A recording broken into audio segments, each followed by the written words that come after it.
करे हुए गुरु नानक साहब सच्चे पातशाह सोचा कह लो ये पांडे गोपाल पांडे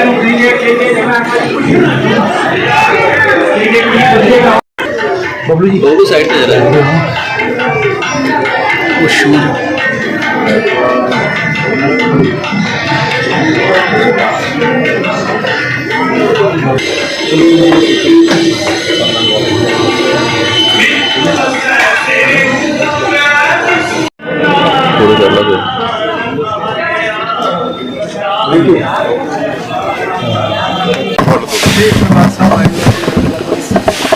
ਅੱਜ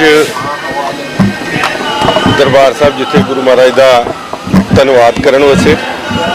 क्योंकि बहुत सारे प्रोग्राम दिल्ली सिख गुरुद्वारा प्रबंधक कमेटी ने उलीके ने साल के धर्म प्रचार को लैके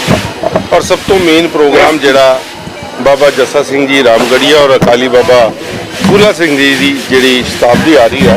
उन्होंने समर्पित जोड़े प्रोग्राम रखे गए 4 दिन का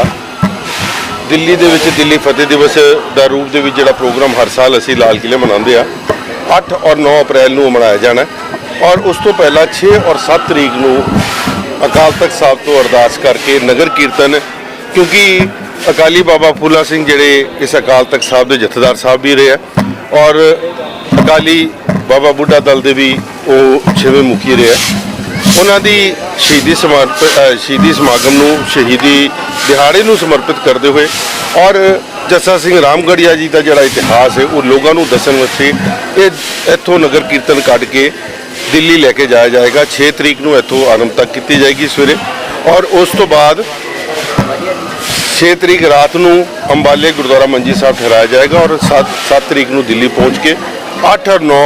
वही शानो शौकत के नाल जिहड़ियां दल पंथ दियां निहंग सिंह जथेबंदियां सारियां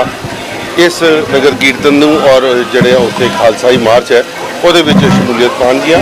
नगर कीर्तन दरबार भी 8 तरीक रात का सजाया जाएगा वो विशेष तौर पर असी अज जथेदार अकाल तख्त साहब को चिट्ठी देना आई सी उन्होंने आमंत्रित करना आए सी और उन्होंने जोड़ा सदा पत्र असी सारी दिल्ली सिख गुरुद्वारा प्रबंधक कमेटी की पूरी टीम मेरे नाल सरदार जगजीत सिंह जी कालो सरदार हरजीत सिंह जी पप्पा सरदार भुपिंदर सिंह जी भुल्लर सरदार गुरमीत सिंह जी भाटिया साढ़े पंजाब के चेयरमैन सरदार मनजीत सिंह जी भूमा जी असी जिथे उन्होंने सदा पत्र दिता नाल ही श्रोमणी कमेटी के प्रधान साहब को धामी साहब को चिट्ठी दी क्योंकि वो किसी कोर्ट की तरीक करन अज श्रोमणी इत्थे नहीं है सो सारिਆਂ ਨੂੰ सदा पत्र देने वास्ते संत समाज को सदा पत्र देने वास्ते साडियां टीमां पहुंचियां और इस प्रोग्राम को असी समूचा सिख पंथ को बेनती करांगे कि वध चढ़ के क्योंकि सब का साझा प्रोग्राम है और ये शमूलीयत पान खास तौर पर पंजाब की संगत को बेनती करांगा कि 6 तरीक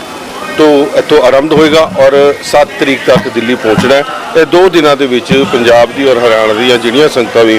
ये शमूलीयत पान चाहन उन्होंने सारिਆਂ ਨੂੰ ਅਸੀਂ बेनती करना लाल किले के पहले दिन कीर्तन समागम होंगे कीर्तन दरबार सजाया जा रहा और दूसरे दिन का जोड़ा 9 तरीक का प्रोग्राम है उसी तरीके के नाल जाहो जलौल के नाल जिहड़ी है फतेह मार्च जिहड़ी कड्ढी जाती है वो निहंग सिंह जथेबंदियां दिल्ली के जिन्ने साढ़े अखाड़े ने दिल्ली तो आस पास के और समूह संगतां मिल के उसकी शानो शौकत के नाल खालसाई झंडे लैके खालसाई निशान साहब लैके अपने शस्त्र दल बल सबनों लैके उत्थे जिहड़ियां मार्च करती है घुड़सवार उहदे विच हुंदे है हाथी की सवारियां होंदियां ये सारे लैके लाल किले के विच पहुंचणगे और लाल किले तो बाद उस प्रोग्राम तो बाद उत्थे ढाडी प्रसंग होणगे गुरु महाराज के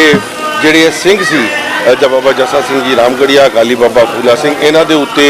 जिहड़ा स्टेज शो का प्रोग्राम बनाया जा रहा बहुत ही वधिया तरीके दे नाल उहनूं उत्थे संगतां नूं दिखाया जाएगा और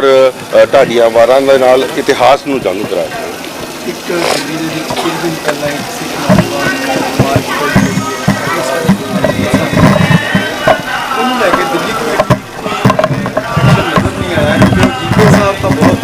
देखो मैं किसी बारे कुछ कहना नहीं चाहता मगर ये ਜਿਹੜੇ महल्ले ਦੀਆਂ लड़ाइयां ਹੁੰਦੀਆਂ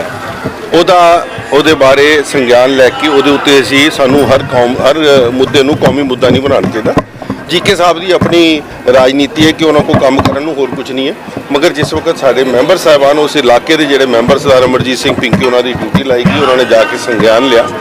और ਮੈਂ ਮੀਡੀਆ ਦੇ ਕੀ ਕਹਾਂ ਕਿ ਇੱਕ ਕੁੱਤੇ ਦੇ ਕਿਸੇ ਕਾਰਨਵਸ਼ ਕਿ ਕੁੱਤੇ ਨੇ ਕਿਧਰੇ ਜਾ ਕੇ ਕਿਧਰੇ ਕੋਈ ਗੰਦ ਪਾਤਾ, ਉਹਦੇ ਕਰਕੇ ਇਹ ਲੜਾਈ ਹੋਈ ਹੈ ਆਪਸ ਵਿੱਚ ਮੁਹੱਲੇ ਦੀ, ਔਰ ਅਸੀਂ ਉਹਨੂੰ ਕੌਮੀ ਮੁੱਦਾ ਬਣਾਉਣ ਦੀ ਗੱਲ ਕੀਤੀ ਹੈ। ਠੀਕ ਹੈ, ਸਿੱਖ ਨੌਜਵਾਨ ਦੇ ਨਾਲ ਮਾਰਪੀਟ ਹੋਈ ਹੈ, ਉੱਥੇ ਕੌਮ ਦੇ ਸਾਰੇ ਇਕੱਠੇ ਖੜੇ ਹੋਏ ਹੈ, ਮਗਰ ਕਦੀ ਵੀ ਐਸੇ ਕੁਝ ਮੁੱਦਿਆਂ ਨੂੰ ਹਿੰਦੂ ਸਿੱਖ ਮਸਲਾ ਨਹੀਂ ਬਣਾਉਣਾ ਚਾਹੀਦਾ। ਅਸੀਂ ਆਪਣੇ ਲੋਕਾਂ ਨੂੰ ਵੀ ਸਮਝਾਇਆ, ਔਰ ਉਹਨਾਂ ਦਾ ਬੰਦਾ ਹੱਕ ਸੀ, ਉਹਦੀ ਜਿਹੜੀ ਕਾਰਵਾਈ ਸੀ ਕੇਸਾਂ ਦੇ ਭਾਈ ਉਹ ਵੀ ਪੁਲਿਸ ਦੇ ਉੱਤੇ ਦਬਾਅ ਪਾ ਕੇ ਸਾਡੇ ਮੈਂਬਰ ਸਾਹਿਬਾਨ ਨੇ, ਸਾਡੇ ਜਨਰਲ ਸੈਕਟਰੀ ਸਾਡੇ ਜਗਦੀਪ ਸਿੰਘ ਕਾਲੋ ਜੀ, ਉਹਨਾਂ ਨੇ ਖੁਦ ਗੱਲ ਕਰਕੇ, ਕਿਉਂਕਿ ਮੈਂ 2 ਦਿਨ ਵੈਸੇ ਬਾਹਰ ਸੀ, ਤਾਂ ਇਹ ਕਾਰਵਾਈ ਸਾਰੀ ਕੀਤੀ ਹੈ। ਮਗਰ ਅਸੀਂ ਇਹਨੂੰ ਕਦੀ ਪਬਲਿਸਾਈਜ਼ ਕਰਕੇ ਇਸ ਮੁੱਦੇ ਨੂੰ ਨਹੀਂ ਬਣਾਉਣਾ ਚਾਹੁੰਦੇ, ਕਿਉਂਕਿ ਜਿਸ ਅਸੀਂ ਮਾਹੌਲ ਦੇ ਵਿੱਚ ਰਹਿ ਰਹੇ ਹਾਂ ਉਸ ਮਾਹੌਲ ਨੂੰ ਅਸੀਂ ਕਦੀ ਖਰਾਬ ਨਹੀਂ ਕਰਨਾ ਚਾਹੁੰਦੇ। ਇੱਕ ਲਾਸਟ ਕੁਐਸਚਨ ਹੈਗਾ ਮੇਰਾ ਕਿ ਇੱਕ ਥੋੜੇ ਦਿਨ ਪਹਿਲਾਂ ਇੱਕ ਹੋਲੀ ਮਿਲਨ ਸਮਾਗਮ ਹੋਇਆ ਸੀ, ਉਹਦੇ ਚ ਸਾਧ ਸੰਗਤ ਦੀ ਤਰ੍ਹਾਂ ਦੀਆਂ ਲਿਸਟੀਆਂ ਬਹੁਤ ਮੰਦਭਾਗੀ ਗੱਲ ਹੋਈ ਹੈ। ਉਹ ਜਿਹੜੀ ਉੱਥੇ ਦੀ ਪ੍ਰਬੰਧਕ ਕਮੇਟੀ ਸੀ, ਉਹਨਾਂ ਨੂੰ ਅਸੀਂ ਬੁਲਾਇਆ, ਔਰ ਉਹਨਾਂ ਨੂੰ ਪਹਿਲੇ ਉਹਨਾਂ ਨੇ ਸਾਡੇ ਕੋਲ ਆਨਾਕਾਨੀ ਕਰਨ ਦੀ ਕੋਸ਼ਿਸ਼ ਕੀਤੀ, ਫਿਰ ਅਸੀਂ ਜਥੇਦਾਰ ਸਾਹਿਬ ਨਾਲ ਗੱਲ ਕੀਤੀ। ਜਥੇਦਾਰ ਸਾਹਿਬ ਨੇ ਸਾਨੂੰ ਕਿਹਾ ਕਿ ਉਹਨਾਂ ਨੂੰ ਬੁਲਾ ਕੇ ਤੁਸੀਂ ਆਪਣੇ ਲੈਵਲ ਤੇ ਕਾਰਵਾਈ ਕਰੋ, ਜੇ ਨਹੀਂ ਕਰਨਗੇ ਤੇ ਫਿਰ ਅਸੀਂ ਇਹਦੇ ਉੱਤੇ ਉਚਿਤ ਕਾਰਵਾਈ ਕਰਾਂਗੇ। ਅਸੀਂ ਚਿੱਠੀ ਵੀ ਜਥੇਦਾਰ ਸਾਹਿਬ ਨੂੰ ਲਿਖੀ, ਔਰ ਉਹਨਾਂ ਨੂੰ ਬੁਲਾ ਕੇ ਪੂਰੀ ਕਮੇਟੀ ਨੇ ਇਸਤੀਫਾ ਦਿੱਤਾ। ਪੂਰੀ ਕਮੇਟੀ ਨੇ ਵੀਡੀਓ ਤੇ ਮਾਫੀ ਮੰਗੀ। ਸਾਡੇ ਧਰਮ ਪ੍ਰਚਾਰ ਦੇ ਚੇਅਰਮੈਨ ਸਰਦਾਰ ਜਸਪ੍ਰੀਤ ਸਿੰਘ ਜੀ, ਵਿੱਕੀ ਮਾਨ, ਸਰਦਾਰ ਪਾਪਾ ਜੀ ਨਾਲ ਉੱਥੇ ਬੈਠੇ ਸੀ, ਉਹਨਾਂ ਨੇ ਆ ਕੇ ਸਭ ਨੇ ਮਾਫੀਆਂ ਮੰਗੀਆਂ, ਆਪਣੇ ਇਸਤੀਫੇ ਦਿੱਤੇ ਨੇ, ਔਰ ਕੌਮ ਕੋਲੋਂ ਦੇਸ਼ਾਂ ਵਿਦੇਸ਼ਾਂ 'ਚ ਬੈਠੇ ਸਾਰੀ ਸਿੱਖ ਸੰਗਤਾਂ ਕੋਲੋਂ ਮਾਫੀ ਮੰਗੀ ਹੈ। ਬਟ ਮੈਂ ਸਮਝਦਾ ਕਿ ਇਹ ਇਹੋ ਜਿਹੀਆਂ ਹਰਕਤਾਂ ਕਰਨ ਤੋਂ ਪਹਿਲੇ ਹਰ ਬੰਦੇ ਨੂੰ ਸੋਚਣਾ ਚਾਹੀਦਾ, ਔਰ ਸਿੱਖ ਨੂੰ ਖਾਸ ਤੌਰ ਤੇ ਜਿਨ੍ਹਾਂ ਦੇ ਸਿਰ ਦੇ ਉੱਤੇ ਪੱਗ ਹੈ, ਕਿ ਇਹ ਇੱਕ ਪੱਗ ਬਹੁਤ ਵੱਡੀ ਤੁਹਾਡੀ ਜ਼ਿੰਮੇਵਾਰੀ ਹੈ। ਤੁਹਾਡੇ ਇੱਕ ਕੰਮ ਦੇ ਨਾਲ ਪੂਰੀ ਕੌਮ ਬਦਨਾਮ ਹੁੰਦੀ ਹੈ, ਸੋ ਇਹ ਕੰਮ ਨਹੀਂ ਹੋਣਾ ਚਾਹੀਦਾ। ਕਾਲਕਾ ਸਾਹਿਬ ਅਜਨਾਲਾ ਦੇ ਵਿੱਚ ਘਟਨਾ ਵਾਪਰਦੀ ਹੈ, ਉੱਥੇ ਸ਼੍ਰੀ ਗੁਰੂ ਗ੍ਰੰਥ ਸਾਹਿਬ ਜੀ ਦਾ ਪ੍ਰਕਾਸ਼ ਲੈ ਕੇ ਜਾਇਆ ਜਾਂਦਾ ਹੈ, ਉਸ ਨੂੰ ਕਿੱਦਾਂ ਦੇਖਦੇ? ਦੇਖੋ, ਬਿਲਕੁਲ ਹਰ ਸਿੱਖ ਦੇ ਦਿਲਾਂ ਦੇ ਵਿੱਚ ਇਸ ਬਾਰੇ ਰੋਸ਼ ਹੈ ਕਿ ਗੁਰੂ ਗ੍ਰੰਥ ਸਾਹਿਬ ਮਹਾਰਾਜ ਜੀ ਨੂੰ ਕਦੀ ਵੀ ਇਸ ਕੰਮ ਵਾਸਤੇ ਨਹੀਂ ਵਰਤਿਆ ਜਾ ਸਕਦਾ। ਮਗਰ ਇਸ ਕੰਮ ਦੀ ਸ਼ੁਰੂਆਤ ਕਿੱਥੋਂ ਹੋਈ ਹੈ, ਇਹਦਾ ਵੀ ਸਾਡੇ ਲੋਕਾਂ ਨੂੰ ਸੰਗਿਆਨ ਲੈਣਾ ਚਾਹੀਦਾ। ਸਾਨੂੰ ਜਥੇਦਾਰ ਸਾਹਿਬ ਨੇ ਇੱਕ ਕਮੇਟੀ ਬਣਾਈ, ਜਿਹਦੇ ਵਿੱਚ ਦਾਸ ਦੀ ਵੀ ਡਿਊਟੀ ਲਾਈ ਗਈ ਹੈ, 15 ਮੈਂਬਰੀ ਜਿਹੜੀ ਕਮੇਟੀ ਬਣਾਈ ਸੀ। ਮਗਰ ਮੈਂ ਜਥੇਦਾਰ ਸਾਹਿਬ ਨੂੰ ਟੈਲੀਫੋਨਿਕ ਦੇ ਉੱਤੇ ਗੱਲ ਕੀਤੀ, ਔਰ ਮੈਂ ਕਿਹਾ ਕਿ ਇਹਦੀ ਇਸ ਕਮੇਟੀ ਦੇ ਵਿੱਚ ਤੁਸੀਂ ਸ਼੍ਰੋਮਣੀ ਕਮੇਟੀ ਦੇ ਪ੍ਰਧਾਨ ਸਾਹਿਬ ਨੂੰ ਇਹਦੇ 'ਚ ਪਾਇਆ, ਔਰ ਉਹੀ ਪ੍ਰਧਾਨ ਸਾਹਿਬ ਦਿੱਲੀ ਦੇ ਵਿੱਚ ਅਕਾਲੀ ਦਲ ਦੇ ਦਫ਼ਤਰ ਦੇ ਉੱਤੇ ਕਬਜ਼ਾ ਕਰਨ ਵਾਸਤੇ ਗੁਰੂ ਗ੍ਰੰਥ ਸਾਹਿਬ ਮਹਾਰਾਜ ਜੀ ਦਾ ਸਰੂਪ ਦਾ ਇਸਤੇਮਾਲ ਕਰ ਰਹੇ ਆ। ਸੋ ਜਿੱਥੇ ਪ੍ਰਬੰਧਕ ਜਾਂ ਇਹੋ ਜਿਹੇ ਜ਼ਿੰਮੇਵਾਰ ਬੰਦੇ ਇਹੋ ਜਿਹੀਆਂ ਗੱਲਾਂ ਕਰਨਗੇ ਤੇ ਅਸੀਂ ਕਿਸੇ ਬੰਦਿਆਂ ਨੂੰ ਕੀ ਰੋਕ ਸਕਦੇ ਹਾਂ। ਸੋ ਬੜੀ ਮੰਦਭਾਗੀ ਗੱਲ ਹੈ। ਗੁਰੂ ਮਹਾਰਾਜ ਦੇ ਉੱਤੇ ਉਹਦਾ ਮਨਸ਼ਾ ਕੀ ਸੀ, ਉਹਨਾਂ ਨੂੰ ਕਿਉਂ ਉੱਥੇ ਭੇਲੇ ਜਾਇਆ ਗਿਆ, ਇਹ ਤੇ ਭਾਈ ਅੰਮ੍ਰਿਤਪਾਲ ਸਿੰਘ ਹੀ ਦੱਸ ਸਕਦੇ ਆ। ਮਗਰ ਮੈਂ ਸਮਝਦਾ ਕਿ ਹਰ ਸਿੱਖ ਨੂੰ ਇਹਦੇ ਉੱਤੇ ਅਫਸੋਸ ਹੋਇਆ ਕਿ ਇਹ ਕੰਮ ਨਹੀਂ ਹੋਣਾ ਚਾਹੀਦਾ। ਸ਼੍ਰੋਮਣੀ ਕਮੇਟੀ ਦੀ ਚੋਣਾਂ ਨੂੰ ਲੈ ਕੇ ਗੱਲ ਕਰੀਏ, ਕਾਫੀ ਦੇਰ ਤੋਂ ਚੋਣਾਂ ਨਹੀਂ ਹੋ ਰਹੀ ਹੈ, ਕੀ ਲੱਗਦਾ ਹੈ? ਦੇਖੋ, ਸ਼੍ਰੋਮਣੀ ਕਮੇਟੀ ਦਾ ਤੇ ਅੱਜ ਮੁੱਦਾ ਨਹੀਂ ਹੈ। ਸ਼੍ਰੋਮਣੀ ਕਮੇਟੀ ਵਾਲੇ ਜਾਣਨ ਜਾਂ ਸਰਕਾਰ ਜਿਨ੍ਹਾਂ ਨੇ ਕਰਾਣੀ ਹੈ। ਜਥੇਦਾਰ ਸਾਹਿਬ ਦੀ ਕਾਰਗੁਜ਼ਾਰੀ ਜਿਹੜੀ ਹੈਗੀ ਉਹ